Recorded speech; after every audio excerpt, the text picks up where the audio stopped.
Hello everyone, once again welcome to my channel the problem hunt. और आज का जो टॉपिक है वो सेंट्रॉइड लोकेट करना हमें टी सेक्शन का। टी सेक्शन में हमें क्या करना है, सेंट्रॉइड लोकेट करना है। ठीक है, इससे पहले हम लोग एंगल सेक्शन का जो है सेंट्रॉइड लोकेट कर चुके हैं। और इस तरह का क्वेश्चन ये हो सकता है, find the centroid of 100 mm cross 150 mm cross 30 mm T section. अब टी सेक्शन का क्या मतलब है, टी सेक्शन का क्या मतलब है ये जरा ध्यान दें। इस बार एरिया जो है वो टी शेप का होगा, एरिया जो है वो टी शेप का होगा, इसको बोलते हैं हम लोग टी सेक्शन।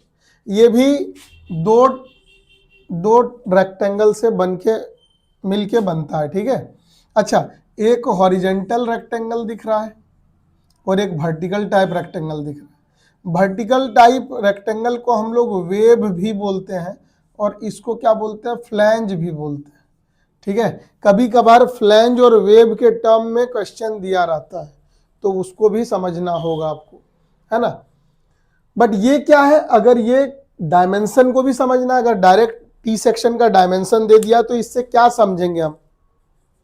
देखो, टी सेक्शन का डायमेंशन अगर दिया है तो पहला 100 का मतलब ये हुआ, ये है 100।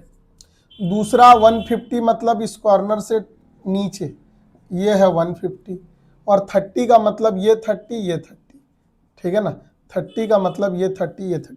इस तरीके से डायमेंशन को अगर आपको समझना है। ठीक है, पहला 100 मतलब ये हॉरिजेंटल वाला, फिर एकदम टॉप से लेकर यहाँ तक, यहाँ से नहीं, टॉप से 150 और फिर ये जो है 30।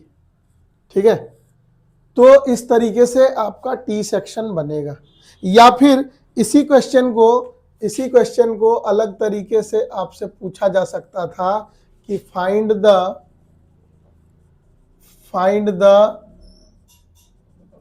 Centroid of A T section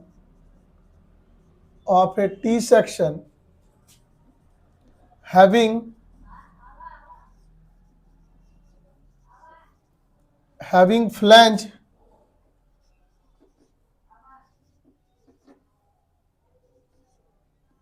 having flange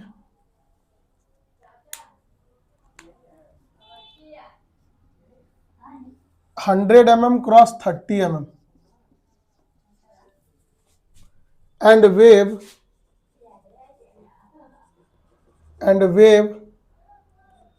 120 web में होगा इस तरीके से कि 30 mm cross 120 mm। Same question है, क्वेश्चन सेम है लेकिन तरीका दो है, दो तरीके से पूछा जा सकता है। कैसे, इसी डायग्राम को अगर हम बनाएं, पहले तो ऊपर का डायमेंशन अगर दिया होता, ठीक है ना, ऊपर का डायमेंशन अगर दिया है उसके हिसाब से चले तो हम बोले कि पहला क्या करना है, पहला 100 इधर जाना है, फिर 150 नीचे जाना है, फिर 150 नीचे जाना है, और फिर आपको 30 का चौड़ाई, मतलब कि 100 का एक फ्लैंज बनेगा, यही ना।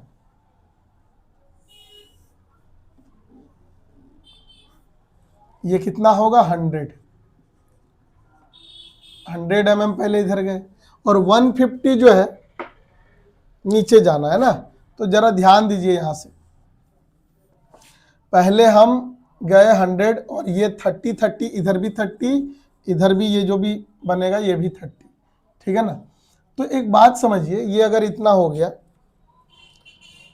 तो अगर 150 जा रहे हैं एकदम टॉप से, 100 का मतलब है ये 100 होना और 100 के बाद इस टॉप से बिल्कुल 150 जाना, मतलब यहां से आपको कहा जाना है 150 अगर वहां से जाओगे तो ये कितना आएगा,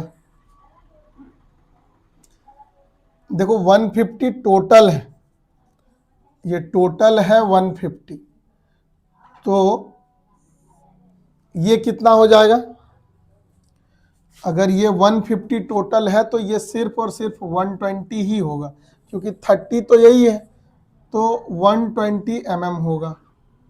इस बात का ध्यान रखना है। तो ये डायमेंशन अगर इस तरीके से दिया हो तब आपको ये वाला ध्यान रखना है कि इधर 100 जाना है और फिर यहाँ टॉप से, यहाँ से 150 नहीं आना, टॉप से बिल्कुल आना है 150 नीचे तक। चूंकि ये 30 माइनस हो जाएगा तो इधर सिर्फ इसका अगर देखोगे तो 120 ही होगा, और ये 30 30, यहाँ भी 30, यहाँ भी 30, ठीक है। तो ये होगा डायमेंशन। अब इसके अकॉर्डिंग चले तो ऐसा हुआ, या फिर फ्लैंज और वेव के टर्म में अगर दिया रहता तो सीधा रहेगा, ये ज़्यादा आसान है कि 100 इंटू 30 फ्लैंज हो गया तो 100 इंटू 30, और वेव हो गया 30 यानी बी, और डी हो गया कितना, बी और इंटू डी के फॉर्म में दिया हुआ है तो बी 30 और ये 120। तो अगर इस फॉर्म में दिया हुआ है तो ज़्यादा आसान है। यहाँ दिया हुआ है तो कई बार आप कंफ्यूज हो जाओगे, कंफ्यूज ये हो जाओगे कि 100 तो ले लिए, 150 जब बोला जाएगा तो तुम यहाँ से ले लोगे। तो यहाँ से 150 नहीं लेना है, कहाँ से लेना है, टॉप से, टॉप से लेना है 150, याद रखना। और टॉप से अगर ले रहे हो तो ये 30 है, तो यहाँ से अगर डिस्टेंस दिखाओगे तो 30 माइनस करके 120 ही दिखाना है। इस बात का थोड़ा ध्यान रखना, ठीक है, क्योंकि इस तरह का जब डायमेंशन देगा तो आपको थोड़ा सा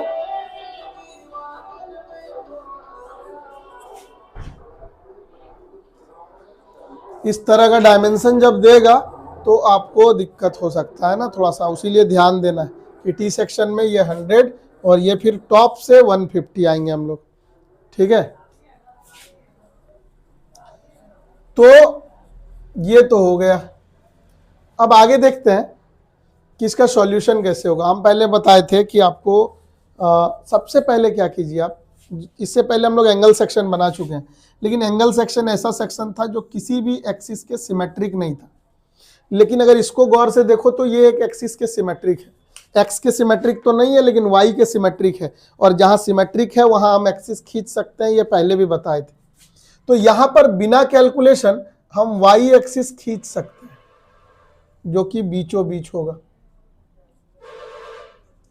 ठीक है, वाई एक्सिस खींच सकते हैं जो कि बीचों बीच होगा, हम वाई एक्सिस खींच सकते हैं। साथ ही साथ चूंकि इसको जब भी हम लोकेट करते हैं तो फर्स्ट क्वाड्रेंट में इसको फिक्स कर देते हैं, तो वो फर्स्ट क्वाड्रेंट भी बना ले जो लेफ्ट फेस और बॉटम फेस से आता था। तो लेफ्ट फेस कहाँ बनाओगे, जो डायग्राम का जो सबसे किनारे वाला पार्ट है, इसके बाद और लेफ्ट में तो कुछ नहीं है, तो वहीं से बनाना लेफ्ट फेस, और जो एरिया का सबसे लोवेस्ट पार्ट है उसको बनाना बॉटम फेस, तभी तो ये एक्सिस के फर्स्ट क्वाड्रेंट में फिक्स होगा, ठीक है।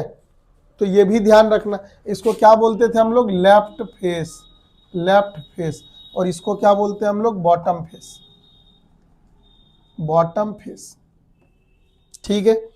अब देखिए हम बोले थे सबसे पहले कि आप एरिया को नंबरिंग कर दो, 1 और 2, दो एरिया है, दोनों को नंबरिंग कर दी, और सबसे पहले एरिया निकालेंगे। लेकिन एरिया से पहले चूंकि एक्स एक्सिस हम खींच चुके हैं, याद करो हम बताए थे, आपको बताया गया है कि लेफ्ट फेस से वाई एक्सिस का ही डिस्टेंस जो होता है वो एक्स बार होता है, वो क्या होता है, एक्स बार। और इस बार एक्स बार जो हमें पता है, कैसे पता है, बिना कैलकुलेशन पता है। अगर ये 100 होगा तो ये कितना हो जाएगा, ये 50 होगा। तो हमको इस बार एक्स बार नहीं निकालना है, क्यों, क्योंकि हमने वाई एक्सिस खींच लिया है, सिर्फ वाई बार निकालना है, और उसके मदद से हमको एक्स एक्सिस खींचना है, और फिर सेंट्रॉइड हमें पता चल जाएगा, ठीक है। तो इस बार कैलकुलेशन आसान हो गया, एंगल सेक्शन के तुलना में ये इसमें कैलकुलेशन कम होगा। पहला चीज क्या लिखेंगे कि चूंकि दिस सेक्शन इज सिमेट्रिक, ये सिमेट्रिक है sir, symmetric with Y axis, Y axis के क्या है, सिमेट्रिक है। देयरफॉर एक्स बार हमें डायरेक्ट मिल गया, ठीक है ना, एक्स बार डायरेक्ट मिल गया, और वो कितना हुआ, तो 100 डिवाइडेड बाई 2, टोटल जो 100 था उसका डिवाइडेड बाई 2, यानी कितना 50 mm, और वो हम लोग खींच दिए डायग्राम में। अब इसके बाद हम क्या निकालेंगे, एरिया निकालेंगे। क्या निकालेंगे, एरिया निकालेंगे A1। तो पहला जब निकालेंगे तो 100 इंटू 30, और ये हो जाएगा 3000 mm का स्क्वायर। और दूसरा एरिया निकालेंगे, वो भी रेक्टेंगल है, लेकिन 30 इंटू कितना, 120 है, 30 इंटू 120 जो कि हो गया 3600 mm का स्क्वायर। और इसके बाद हम लोग लिखेंगे distances of centroids, distances of centroid. कौन सा सेंट्रॉइड? जो इंडिविजुअल एरिया में आएगा। जैसे जैसे इसका क्या आएगा, अगर देखोगे तो इस पहले वाले रेक्टेंगल में सेंट्रॉइड कहाँ आएगा, ये बीच से तो यहाँ पे आएगा ये G1। ये बीच से हाफ है दूसरा रेक्टेंगल में, दूसरी तरफ से हाफ करोगे तो यहाँ पर इसका सेंट्रॉइड आएगा, दोनों रेक्टेंगल के सेंटर में आएगा। ये तो हमें पहले से पता है। तो G1 और G2 के बारे में बात हो रहा है कि डिस्टेंसेस ऑफ सेंट्रॉइड्स, यानी that is G1 and G2। और कहाँ से लेना है? फ्रॉम लेफ्ट फेस लेने का जरूरत नहीं है। कहाँ से लेंगे? From bottom face. क्यों लेंगे फ्रॉम बॉटम फेस? इसलिए लेंगे क्योंकि इस बार हमें x बार चाहिए नहीं। x बार कब निकलता था? जब x1 x2 पता चलता था, और x1 x2 लेते थे लेफ्ट फेस से, ठीक है ना। तो x बार चूंकि पता चल गया है तो x1 x2 निकालने का कोई मतलब नहीं। हमको y1 y2 चाहिए ताकि y बार निकले, इसीलिए हम डायरेक्ट बॉटम फेस से आते हैं। तो हम y1 क्या होता है सर? y1 होता है बॉटम फेस से G1 तक का डिस्टेंस। तो एक बात बताओ, बॉटम से G1 तक का डिस्टेंस अगर जाएंगे तो यहां से अगर इस पॉइंट तक आते हैं तो 120 होता है। तो लिखेंगे पहले 120, लेकिन हमको जाना तो G1 तक है, इतना डिस्टेंस और है। तो 30 का क्या हो जाएगा? ये हाफ हो जाएगा 15, यानी 30 का हाफ हो जाएगा 15। 15 और 120 कितना हो जाएगा? 135 mm।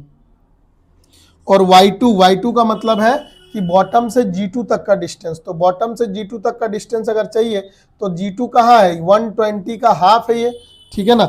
लिखेंगे 120 का हाफ, तो कितना हो जाएगा? 60 mm।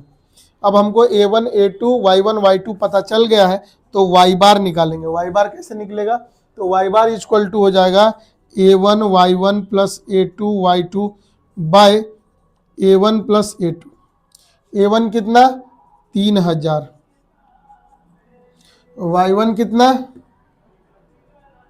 135 प्लस A2 कितना? 3600। और y2 कितना? y2 जो है 60 divided by A1 plus A2, यानी 3000 प्लस इतना। तो y बार जो आएगा, y बार का वैल्यू वो कितना आ रहा है? y बार का वैल्यू, y बार का वैल्यू जो आ रहा है वो आ रहा है 94.1। 94.1 देखो ये आ गया y बार का वैल्यू। और ये जो डिस्टेंस लेते हैं हम लोग y1 y2, देखो y1 y2 कहाँ से लिए? बॉटम से। y बार भी कहाँ से लेते हैं? फ्रॉम बॉटम से लेंगे, याद रखना। तो बॉटम से 94.1 mm जहां होगा वहां पर हम ये एक्सिस खींच देंगे, x एक्सिस, ठीक है। तो जरा ध्यान दीजिए, अगर यहां से हम 94 जाते हैं, तो कहाँ पे होगा? अंदाजा से खींचना है। यहाँ से बॉटम से अगर G2 तक गए तो G2 तक कितना हो जाएगा? 60 हो जाएगा। 60 के बाद ही 94 आएगा। क्या यहाँ तक चले जाएंगे? यहाँ तक जाएंगे तो 120 हो जाएगा। तो इस लाइन से नीचे और इस 60 से ऊपर, मतलब इसी के बीच में 94 आएगा। तो कहीं भी हम खींच देंगे इस तरीके से एक्सिस, एक्स एक्सिस, ठीक है ना। और इसको दिखा देंगे कि ये बॉटम से y बार डिस्टेंस पे है, जो कि 94.1 mm है, ठीक है ना। 94.1 mm होगा, ठीक है। तो ये जो डिस्टेंस है वो हम दिखा देंगे कि y बार जो है वो कितना है सर? 94.1 mm है, ठीक है। और ये जो कटेगा ये पॉइंट, ये हो जाएगा इस पूरे टी सेक्शन का सेंट्रॉइड, ठीक है ना। पूरे टी सेक्शन का सेंट्रॉइड जिसका x बार है 50 और y बार है 94.1। तो इस तरीके से जो है हमारा टी सेक्शन जो है वो इस तरीके से सॉल्व होगा। इस तरीके से हम सेंट्रॉइड निकाल सकते हैं किसी टी सेक्शन का, ठीक है। तो अगर इस वीडियो में कहीं कुछ प्रॉब्लम है, कहीं दिक्कत है, नहीं समझ में आया, तो उसको कमेंट में बताएं, ठीक है। आपका डाउट जो है क्लियर कर दिया जाएगा। और आगे जो है इसके नेक्स्ट वीडियो में हम चैनल सेक्शन और आई सेक्शन जो है वो एज इट इज इसी के तरह ही बनेगा बिल्कुल, ठीक है। बस वहां पर क्या होगा, वहां पर फ्लैंज 2 होगा। आई सेक्शन जब हम बनाएंगे तो आई सेक्शन भी आएगा इस तरीके का, जिसमें फ्लैंज 2 होगा और एक वेब होगा, और बनने का तरीका सेम टू सेम ऐसे ही बनेगा। बस खाली अंतर कहाँ आएगा, अंतर यही आएगा कि उसमें एरिया 3 होगा, 3 बार कैलकुलेशन होगा। एरिया A1 A2 A3 निकालोगे, Y1 Y2 Y3 निकालोगे, बाकी कैलकुलेशन सेम टू सेम होगा टी सेक्शन और आई सेक्शन का। उसमें थोड़ा एक एरिया सिर्फ क्या हो जाता है, बढ़ जाता है। तो हम लोग नेक्स्ट क्लास में आई सेक्शन देखेंगे, ठीक है ना, और उसके बाद चैनल सेक्शन भी हम लोग देखेंगे, ठीक है। तो मिलेंगे फिर नेक्स्ट वीडियो में। को साइंस इंटरेस्टिंग लगती है तो लाइक करो, शेयर करो और चैनल को सब्सक्राइब करो। Thanks for watching.